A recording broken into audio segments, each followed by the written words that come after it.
there, Agile Adventurer. Just a quick question.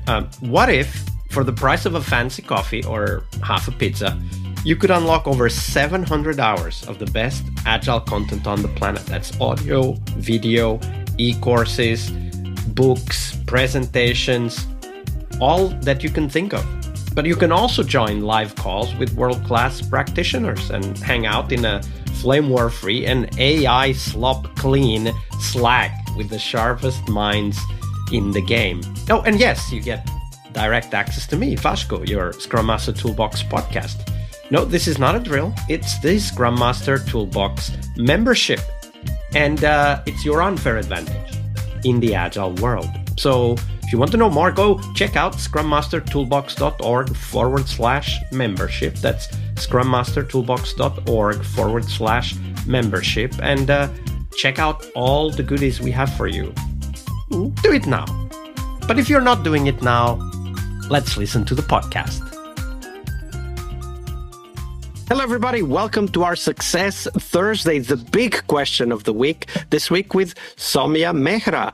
Hey, Somya, welcome back. Thank you for having me again. Absolutely. So on Thursdays, we talk about success and what it means for us as Scrum Masters. But before we dive into that, share with us, what's your favorite retrospective format and why?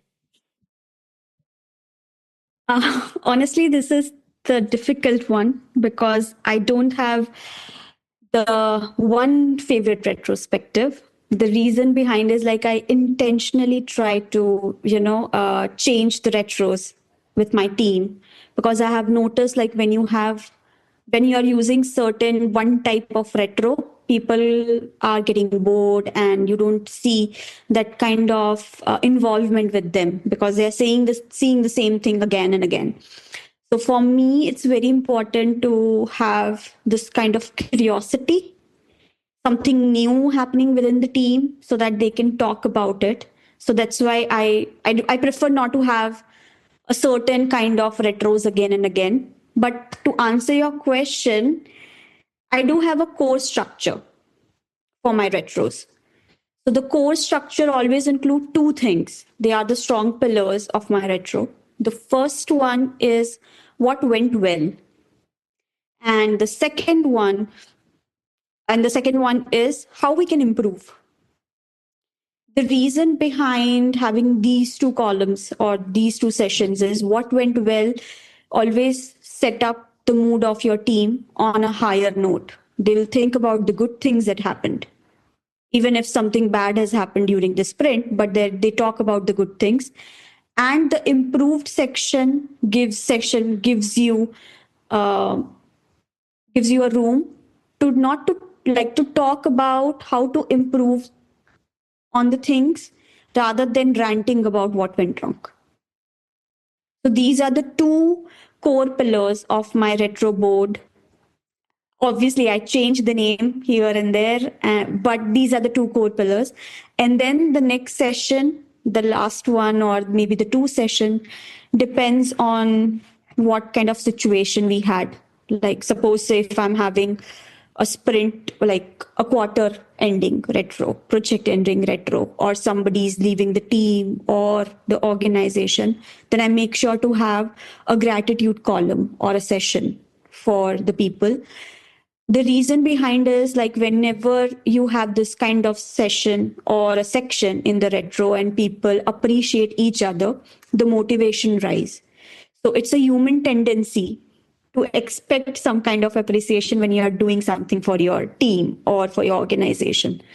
So that's why I like to keep this section that, okay, if somebody is leaving or if we are closing a big thing or after a very long time, then please show some gratitude and motivation to the team members.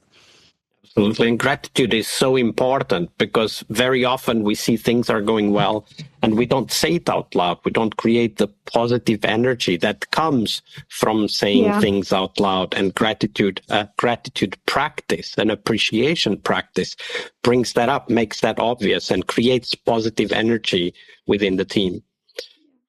And it also has one, I would say, not a direct kind of impact, an indirect or kind of impact.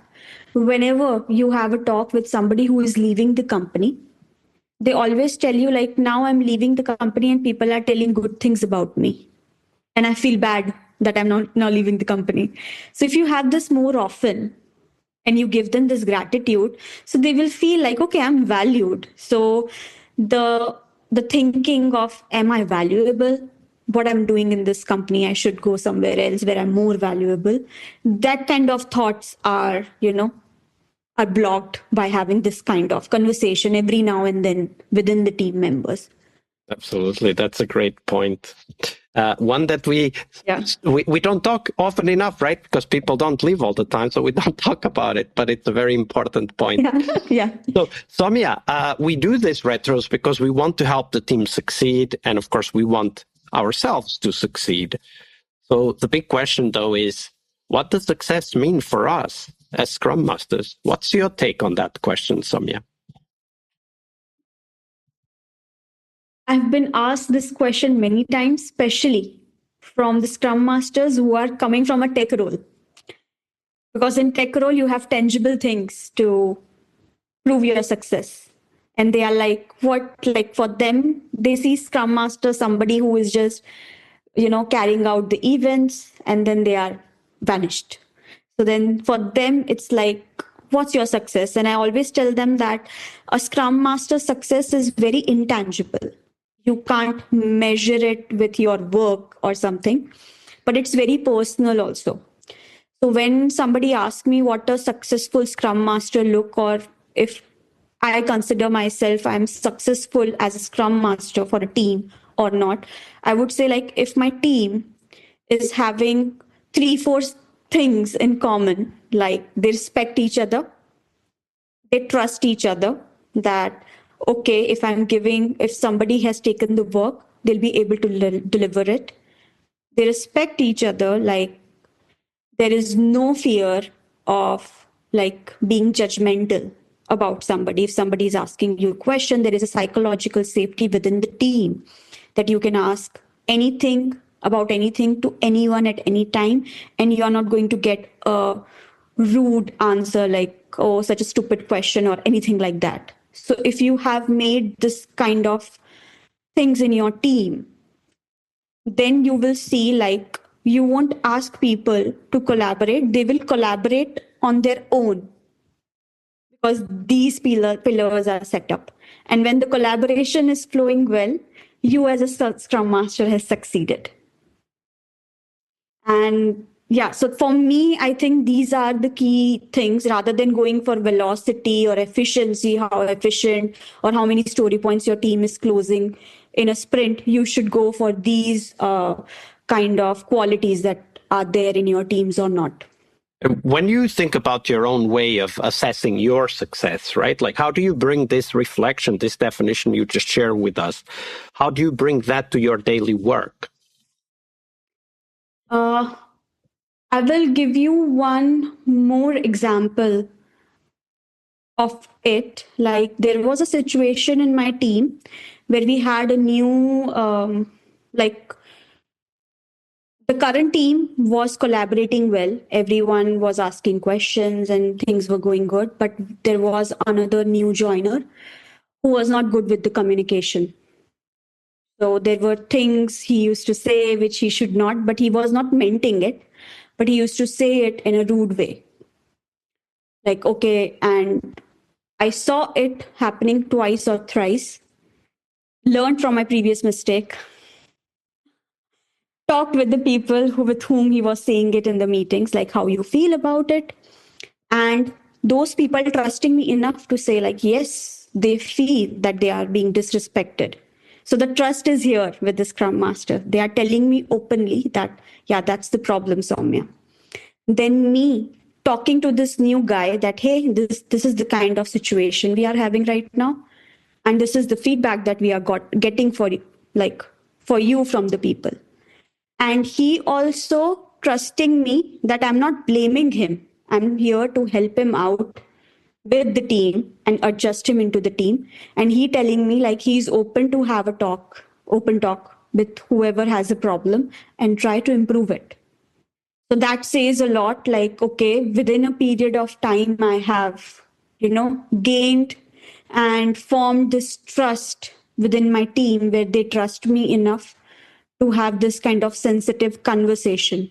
And they trust themselves enough, like, okay, if somebody is open enough to have a talk on this sensitive topic, then there is a safe place to talk about it. And the key thing about that story for me is this idea that you're looking at the behaviors that you want to see. Then when they are not there, or when the opposite is there, right, like lack of respect, as you just described, then you tackle it, not as a blaming exercise, but rather as a curiosity exercise. Hey, why is this happening? How do you feel? Have you noticed that people feel this way when you say things in that way? Like bringing up the topic. Okay. So that's a very practical way to bring this focus on the right collaborative behaviors into your day-to-day work. So thank you for sharing that with us, Somya. You're welcome, Vasco. All right, I hope you liked this episode. But before you hit next episode, here's the deal. This podcast is powered by people like you, the members who wanted more than just inspiration. They wanted real tools and real connection to people who are practicing Agile every day. We're talking access to over 700 hours of Agile Gold, CTO level strategy talks, summit keynotes, live workshops, e-courses, deep dive interviews, books, and if you're into no estimates, we got the pioneers of no estimates in those deep dive interviews as well. Agile business intelligence, creating product visions, coaching your product owner courses, you name it.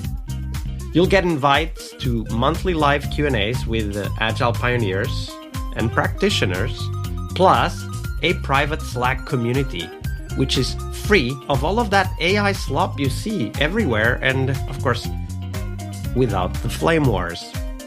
It's a community of practitioners that want to learn and thrive together. It's the best place to connect with community and learn together. So if this podcast has helped you before, imagine what you will get from this podcast membership.